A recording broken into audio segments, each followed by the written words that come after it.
5,500 शक्तिपीठ गायत्री परिवार के, सबके अपने अपने भवन, सबके अपने अपने निर्माण, और उसके अलावा इतनी बड़ी शक्ति 10-11 करोड़ की शक्ति, कुछ भी कर दिखाने की सामर्थ्य है हमारे परिवार में, गायत्री परिवार में कुछ भी कर दिखाने की सामर्थ्य। बदलाव ला सकता है अगर कहीं समाज में, संरचना में, तो बदलाव ला सकता है ये।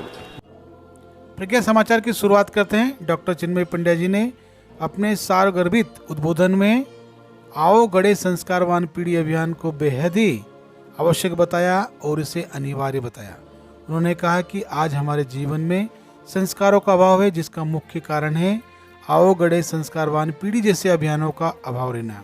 तो सुनते हैं डॉक्टर चिन्मय पंड्या जी को, क्या कुछ उन्होंने अपने अभियान के ऋषियों ने वर्षों पहले ऐसा चिंतन दे दिया जिसका यदि सही सही पालन किया जाए, सही सही अनुशीलन किया जाए और माता पिता सही सही तैयारी करें, तो ऐसी आत्मा को अपने परिवार में आमंत्रित कर पाना संभव है जिसके आने से पूरा का पूरा कुल और पूरी की पूरी संस्कृति अपने सौभाग्य को सराहती है।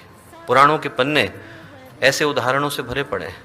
हमारे पुराण के अंदर महर्षि कर्दम का और देवहूति का उदाहरण आता है। उनने महसूस किया कि उनके समय में राजा तो पर्याप्त हो गए, असुर पर्याप्त हो गए, पर ऋषियों की कमी है। क्यों? क्योंकि जितने सप्तऋषि थे उनसे विवाह करने के लिए उस योग्य कन्याएं नहीं थी।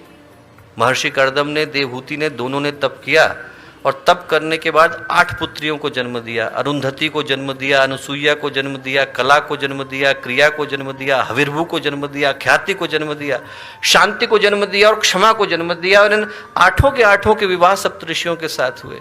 और जो एक पुत्र उसके बाद आए, महामुनि कपिल, वो स्वयं भगवान नारायण का अंश थे। तो एक परिवार ने पूरे भारत में ऋषियों की परंपरा को जन्म दे दिया। यदि ये संभव न होता तो फिर ब्रह्मा, विष्णु और महेश के तप से अत्रि और अनसुईया के जो पुत्र थे, दुर्वासा, चंद्रमा और दत्तात्रेय, उनका जन्म कैसे हो पाता? कुंती के पास सूर्य, पवन और यम और अश्विनी कुमार पांडवों को छोड़ करके कैसे जाते हैं? इतिहास गवाह है, पुराण साक्षी है। एक के बाद एक ऐसे उदाहरण आपको देखने को मिलेंगे जहां पर माता पिता ने तप साधना करके ऐसी आत्मा को अपने परिवार में आने के लिए आमंत्रण भेजा जिसको वो कुल, राष्ट्र और संस्कृति के भविष्य के रूप में देखते थे। और उस आमंत्रण को भेजने के लिए जिस संस्कार को किया जाता है उसका नाम गर्भाधान संस्कार है। वो आत्माएं ईमेल रिसीव नहीं करती, व्हाट्सएप चेक नहीं करती, उनको आप इसी संस्कार के माध्यम से आमंत्रण भेजते हैं। और ये जो संस्कार है वो ऐसी आत्माओं को खींच करके लाता है। परम पूज्य गुरुदेव जिनका जीवन, व्यक्तित्व और कृतित्व किसी परिचय का मोहताज नहीं है, उन्होंने मानवता को एक नहीं असंख्यों उपहार दिए और उन उपहारों में शायद सबसे महत्वपूर्ण उपहार गर्भाधान संस्कार का पुनर्जीवन है। लोग इसके मूल्य को और महत्व को भूल गए। खबरों में आगे बात करते हैं भोपाल केंद्रीय जेल, जहां पर केंद्रीय जेल में जीवन जीने की कला एवं युग पुरोहित प्रशिक्षण प्रारंभ हुआ। केंद्रीय जेल प्रशासन भोपाल एवं गायत्री शक्तिपीठ भोपाल के संयुक्त तत्वावधान में चौथा 70 बंदीजनों को युग पुरोहित प्रशिक्षण जेल प्रशासक के वरिष्ठ अधिकारियों के मार्गदर्शन में प्रारंभ हुआ। प्रशिक्षण के अंतर्गत दैनिक पूजा विधि, कर्मकांड, जीवन जीने की कला, जीवन उत्कर्ष, स्वावलंबन, योग, प्राणायाम और सुगम संगीत ढपली का प्रशिक्षण विद्वान प्रशिक्षकों के द्वारा दिया जाएगा। इस प्रशिक्षण का महत्व बताते हुए गायत्री परिवार के श्री RP हजारी ने कहा, बंदी भाइयों को कर्मकांड प्रशिक्षण के साथ जीवन जीने की कला, अपने जीवन को कैसे उठा सकेंगे, क्रोध पर नियंत्रण, अपने जीवन को व्यवस्थित साधना और स्वाध्याय के माध्यम से सिखाया जाएगा। इस अवसर पर श्री राकेश भांगरे जी, अधीक्षक केंद्रीय जेल भोपाल ने कहा, इस प्रशिक्षण से बंदियों के जीवन में आमूलचूल परिवर्तन आएगा। वे अपने जीवन को ऊंचा उठा सकेंगे। यहाँ से जाने के बाद अपने परिवार, समाज में आत्मसम्मान के साथ स्वावलंबी जीवन जिएंगे और अपने आसपास दूसरों को भी सत्प्रेरणा निश्चित देंगे।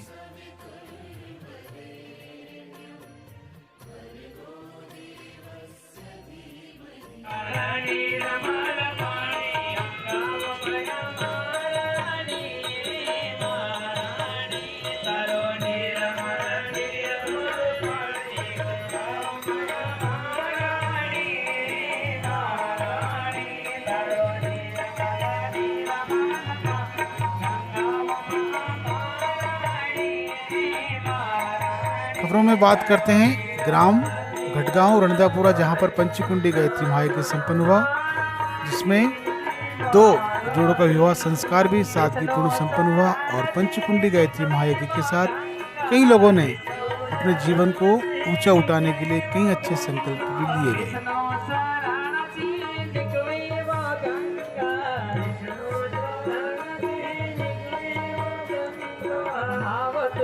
सूर्यावहतु नासः पुनः पतिभ्यो जायाम अग्ने प्रजया सह। मामा चलो जल्दी सेकंड रावर गाड़ी धीरे चलती हो। चलो भैया रुक जाओ, रुको, लो भाई हाथ खोलो। खोल हाथ। हवन सामग्री दुल्हन के हाथ में दे, दुल्हन के हाथ में हवन सामग्री। आप दूल्हे को दुल्हन हाथ में दे दे। ओम दूल्हे- अर्यमणं दूल्हे को दे दो। कन्या अमय अग्निमयक्षसो अर्यमां दीवा कृतमुंचितमापति स्वाहा। इदम अर्मण्य अग्निदम नमः। हाथ पकड़ो और दूसरा फेरो चालू करो। चलो ओम तोभ्यमग्निपर्यवहन् सूर्यां वहतु नासः पुनः पतिभ्यो जायां द अग्नि प्रजया सह। रुक जाओ, ये हवन सामग्री भाई। ओम यमनार भ्रुतेला जानाव पंतिका आयुष्मानस्तु मे पतिरेदंत ज्ञातयो मम स्वाहा। इदम अग्निदम नमः। इससे आना उठो।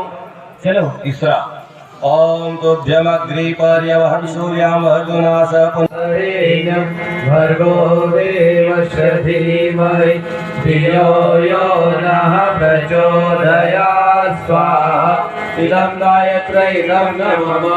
ॐ भूर्भुवः स्वः तस्य वितुर्वरेण्यं भर्गो देवस्य धीमहि धियो यो नः प्रचोदयात् स्वाहा। इदं गायत्र्यै नमः। ॐ भूर्भुवः स्वः तस्य वितुर्वरेण्यं भर्गो देवस्य धीमहि धियो यो नः प्रचोदयात् स्वाहा। इदं गायत्र्यै नमः। ॐ भूर्भुवः स्वः तस्य वितुर्वरेण्यं भर्गो देवस्य धीमहि धियो। यूं ही गवा रहा है ये अनमोल जीवन। भाइयों और बहनों, आज यूं ही गवा रहा है। कहाँ गवा रहा है? अगर मानवों की आज भाइयों बहनों दास्ता देखें तो लगता है उन राक्षसों को भी पीछे छोड़ दिया। अत्याचार, अनाचार, भ्रष्टाचार, पापाचार, व्यभिचार की दुनिया में बाढ़ आई है। ये क्यों हो रहा है? मानव बदनाम क्यों हो रहा है? क्योंकि दानव मानव के मस्तिष्क में घुस गया है। देवर्षि नारद जी ने कहा कि देवर्षि नारद जी से भगवान विष्णु जी कहते हैं कि आप चिंता मत करिए, धर्म की स्थापना का मैंने संकल्प ले रखा है।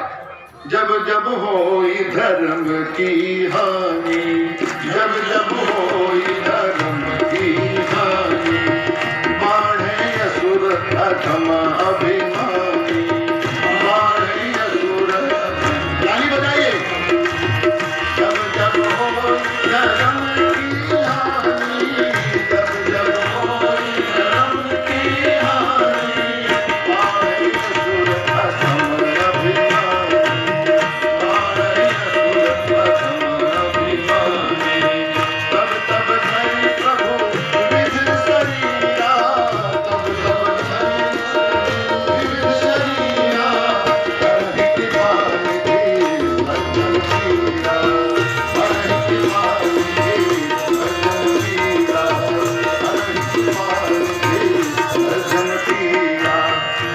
कहते हैं भगवान कि मेरा संकल्प है, दुनिया मैंने बनाई है तो मैं दुनिया को बिगड़ने नहीं दूंगा, फिर से दुनिया को बनाऊंगा, फिर से इसे कलयुग में सब खबरों में आगे बात करते हैं देवास मध्य प्रदेश की, जहां पर नौकुंडी गायत्री महायज्ञ के साथ दीक्षांत समारोह सानंद संपन्न हुआ। नौकुंडी गायत्री महायज्ञ के साथ दीक्षांत समारोह में 24 दीक्षा संस्कार, 10 जन्मदिवस संस्कार और 4 पुंसपुन संस्कार तथा 3 विवाह संस्कार संपन्न हुए। संस्था संचालक रामकरण यादव एवं श्रीमती बीना यादव ने अतिथियों का स्वागत किया। कार्यक्रम में यज्ञ चिकित्सा पर बहन श्रीमती प्रभा पोद्दार ने अपने विचार रखे। वहीं बहन श्रीमती सरिता पाटीदार ने आओ गढ़े संस्कारवान पीढ़ी के अंतर्गत पुंसपन संस्कार की प्रासंगिकता पर संस्कार की वैज्ञानिक और आध्यात्मिक पृष्ठभूमि को प्रभावित तरीके से स्पष्ट किया। बहन श्रीमती लता खंडेलवाल ने भी पुष्पन संस्कार पर बल दिया।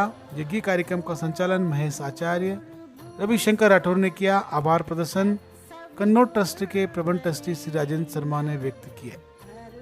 क्योंकि कुछ बातें आपको पहुंचाना चाहती हूँ, तो सभी लोग मेरे साथ एक साथ कमर सीधी करके गायत्री मंत्र दोहराएंगे। कमर सीधी का क्या मतलब है? अगर आपका पानी में पाइप से पानी दे रहे हैं, मुड़ जाएगा तो पानी का प्रवाह कम हो जाता है, सबको पता है ना? तो हमारी कमर सीधी मतलब हमारी जो रीढ़ की हड्डी है उसमें 33 ब्लॉक्स बने हुए हैं, तो 33 कोटि देवताओं का प्रतीक है। 33 कोटि देवता और उसमें ईड़ा, पीड़ा और सुषुम्ना नाड़ियां हैं, वो हमारे प्रवाह को, चेतना को बनाए रखती है। इसलिए कहा जाता है मेडिटेशन करते हैं या कोई धार्मिक कार्य करते हैं तो कमर सीधी रखना चाहिए।